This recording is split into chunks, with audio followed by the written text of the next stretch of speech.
हमने पढ़ लिया था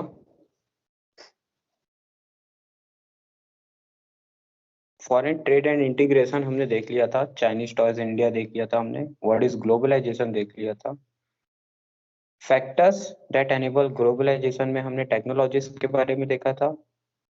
यहाँ से हमको पढ़ना था liberalisation of foreign trade and foreign investment policies. Let us return to the example of imports of the Chinese goods, Chinese toys in India. Suppose the Indian government put tax on the imports of toys. What would happen? Those who wish to import these toys would have to pay the taxes on this, because the taxes buyer will have to pay the higher prices on the imported toys.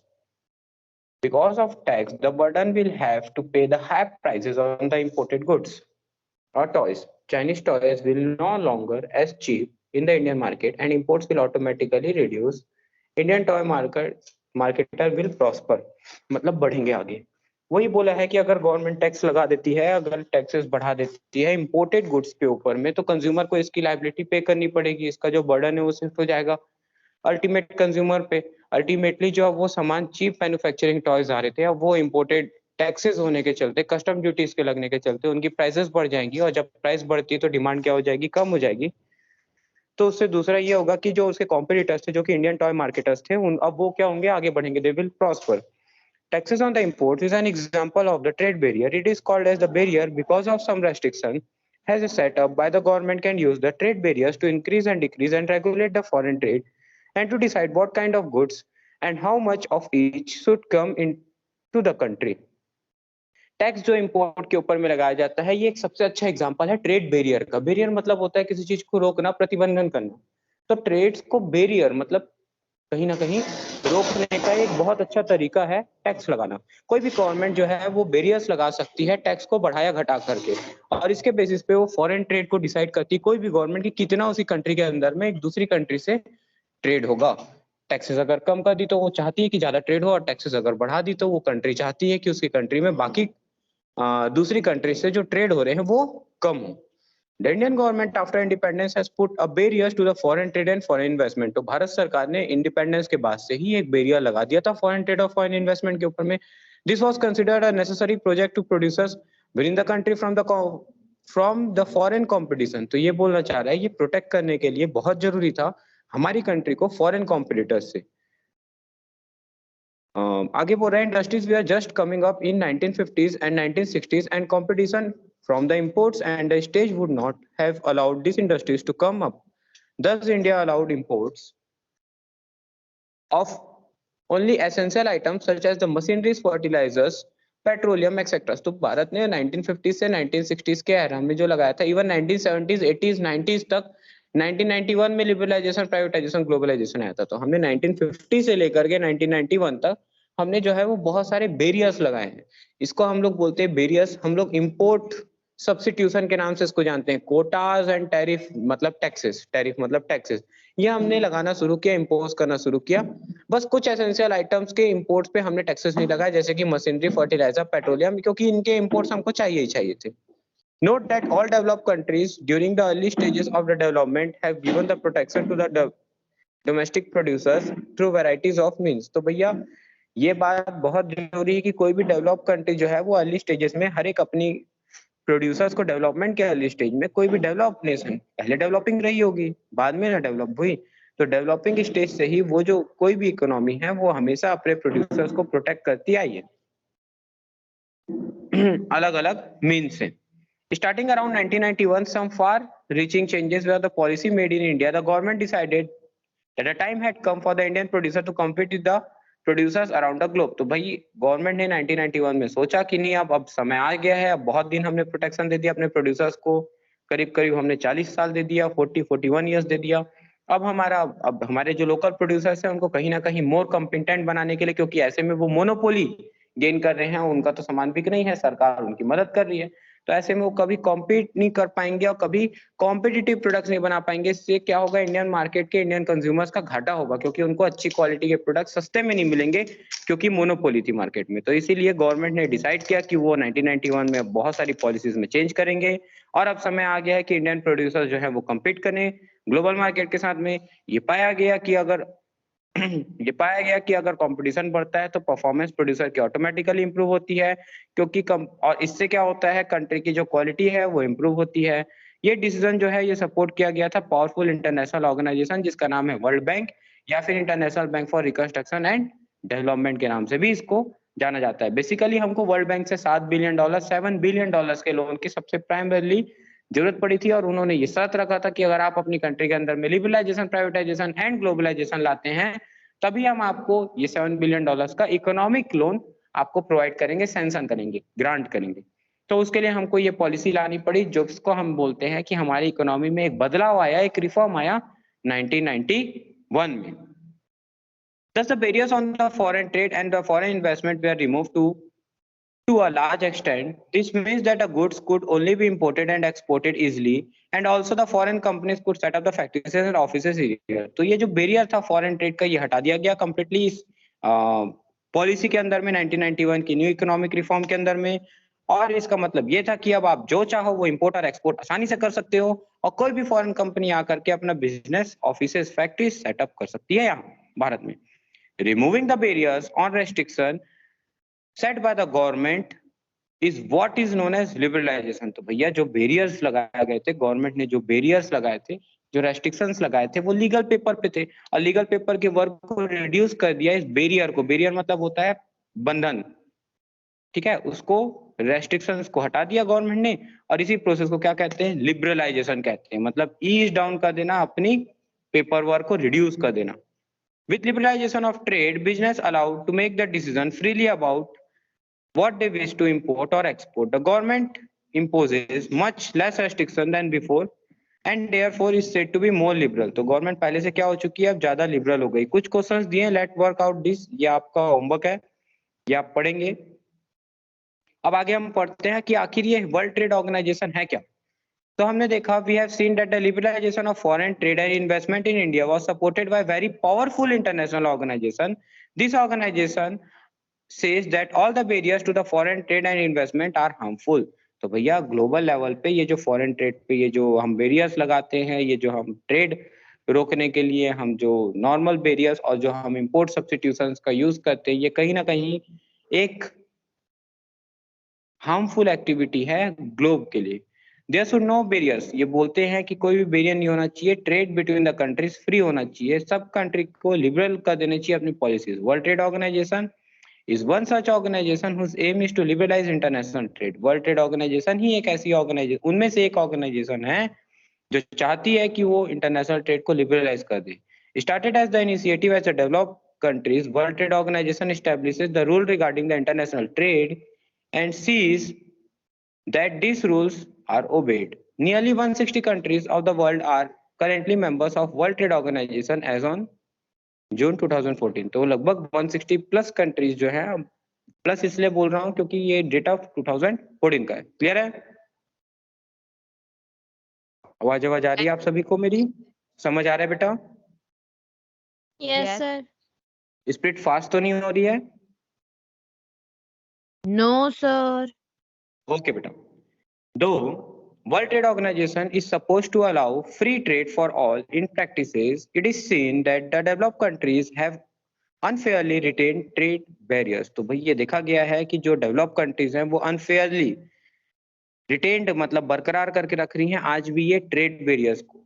On the other hand, World Trade Organization have forced the developing countries to remove the barriers. As an example of this is the current debate on trade in the agricultural products। कहने का मतलब देखिए ये बात है, ऐसा है कि भारत जो है वो नहीं चाहता है कि एग्रीकल्चरल प्रोडक्ट्स जो है वो हम इंपोर्ट करें, क्योंकि अगर हमको मिल्क आने लगे ऑस्ट्रेलिया से या फिर अमेरिका से, अगर वहाँ क्योंकि वो एग्रीकल्चरल में कैपिटल इंटेंसिव टेक्निक लगा रहे हैं और हम लेबर, क्योंकि हमारे यहाँ फार्म लेबर ज्यादा है, तो हम अपनी पॉपुलेशन को एंगेज करते हैं लेबर इंटेंसिव मेथड से, मतलब इंसानों से यूज करते हैं, तो हमारी कॉस्ट ऑफ प्रोडक्शन महंगी आती है, जिसके चलते हम दूध बेचते हैं यहाँ अप्रोक्सीमेटली 50 रुपीज लीटर।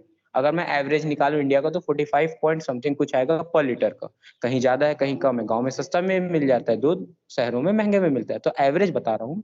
क्योंकि हैदराबाद में अगर आप पर लीटर मिल्क लेंगे तो वहाँ पे 65 to 70 रुपीज लीटर मिलता है, और अगर आप अपने यहाँ छत्तीसगढ़ में अपना कलत्रम देखेंगे तो 45 रुपीज में मिलता है, 35 to 45 रुपीज के बीच में मिलता है एक अच्छी क्वालिटी का मिल्क। तो एवरेज बता रहा हूँ। और वही चीज अगर वो टेट्रा पैक्स में पैक करके इंडिया एक्सपोर्ट करना शुरू कर दें अगर ऑस्ट्रेलिया या फिर अमेरिका, तो वो 20 रुपए लीटर में कर सकते हैं।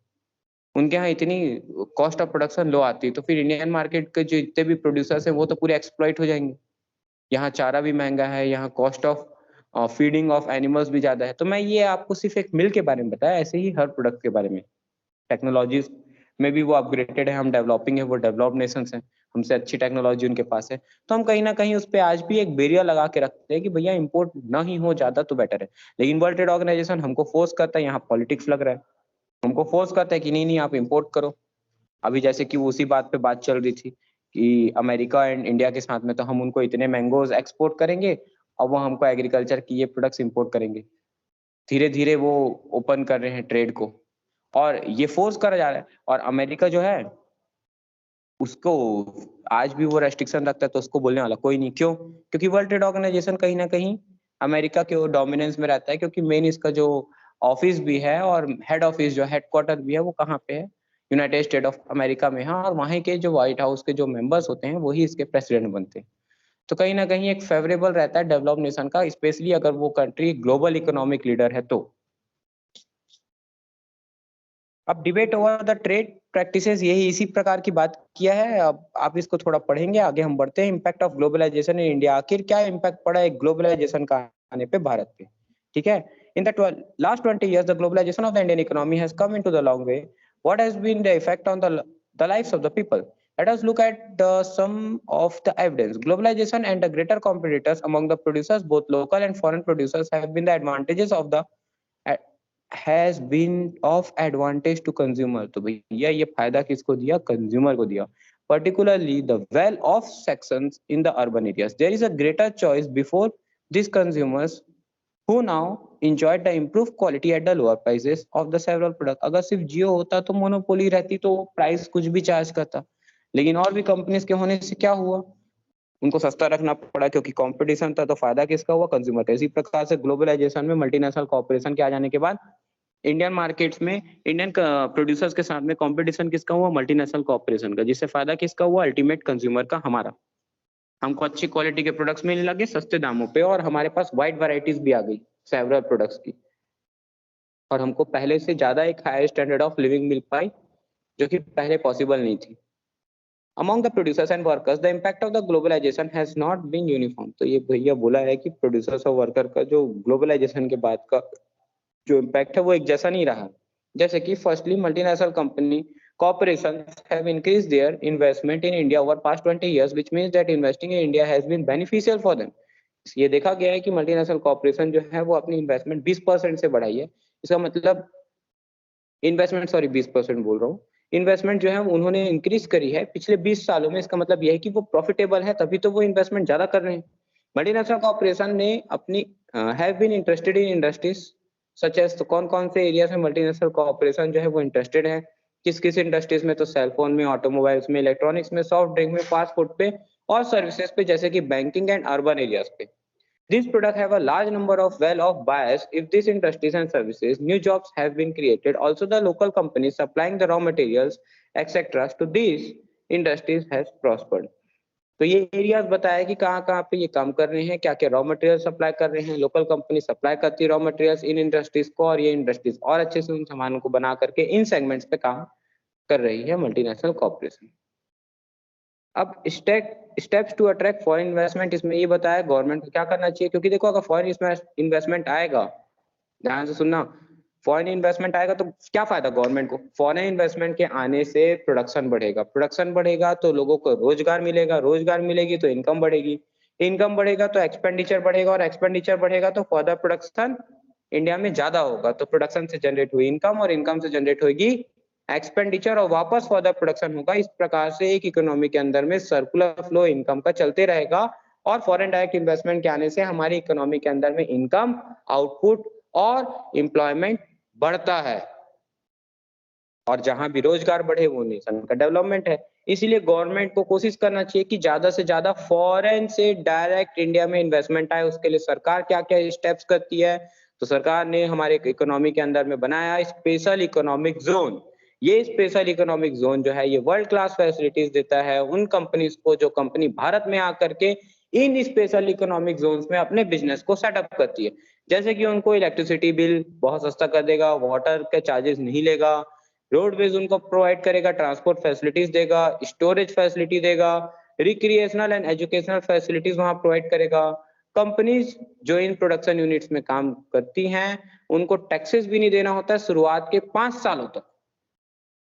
गवर्नमेंट ये सारी चीजों की फ्लेक्सिबिलिटी देती है। आपने चैप्टर 2 में देखा ही होगा एक ऑर्गेनाइज सेक्टर में क्या-क्या कंपनीज जो है उसे क्या-क्या रूल्स होते हैं, क्या-क्या नियम्स होते हैं, क्या-क्या राइट्स होते हैं। In the recent years government has allowed the companies to ignore many of this. तो इसमें लेबर लॉज ये वो बहुत सारी चीजों को इनिशियल स्टेज पे रिसेंट ईयर्स में गवर्नमेंट ने इग्नोर भी करने बोल दिया। चलिए ठीक है, कुछ साल के लिए instead of the hiring workers on the regular basis the company had the worker flexibility for the short periods. तो भाई हायर अप कर रहे हैं लोगों को कम शॉर्ट पीरियड्स के लिए। When there is a intense pressure of work this is done to reduce the cost of the labor of the company. However, still not satisfied, the foreign company can demanding more flexibility in the labor laws. अगर और चाहे तो foreign company labour laws जो हमारे India के अंदर में लगता है उसमें फ्लेक्सिबिलिटी मांग सकती है। तो गवर्नमेंट हमेशा ये कोशिश पे लगी होती है कि किसी तरीके से इन्वेस्टमेंट आए, क्योंकि इन्वेस्टमेंट आएगा, पैसे आएंगे तब तो नेशन का डेवलपमेंट होगा ना, तब तो रोजगार जनरेट होगा ना। बात समझ आ रही है?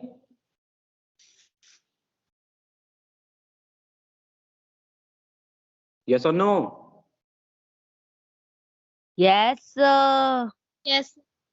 Secondly, several on the top Indian companies have been able to benefit from this increased competition. तो भाई जो इंडिया की जो टॉप इंडियन कंपनीज हैं उनको भी बेनिफिट होता है ये बढ़े हुए कंपटीशन से। They have interested in new technology, वो इच्छुक है नई टेक्नोलॉजी को लेने में, जो कि पहले अगर वो नहीं आते तो क्यों टेक्नोलॉजी अपग्रेड करते, क्यों अपने आप को आगे बढ़ाने के लिए फोकस करते हैं। उनका मोराल्स जो है वो डाउन होता है। कंपटीशन कहीं ना कहीं पॉजिटिव वे में अगर लिया जाए तो वो फायदेमंद ही होता है। कंपटीशन से आपका भी एनहेंसमेंट होता है आपके कॉम्पिटिटर के साथ साथ में। raised their production standards, some have gained successful collaboration with the foreign companies. Even हमारी कई सारी कंपनीज ने, जैसे कि टाटा ने तो बहुत सारी कंपनीज के साथ में जॉइंट वेंचर ओपन किया और कोलैबोरेट करके काम किया। Moreover, the globalization has enabled some large Indian companies to emerge as multinationals themselves.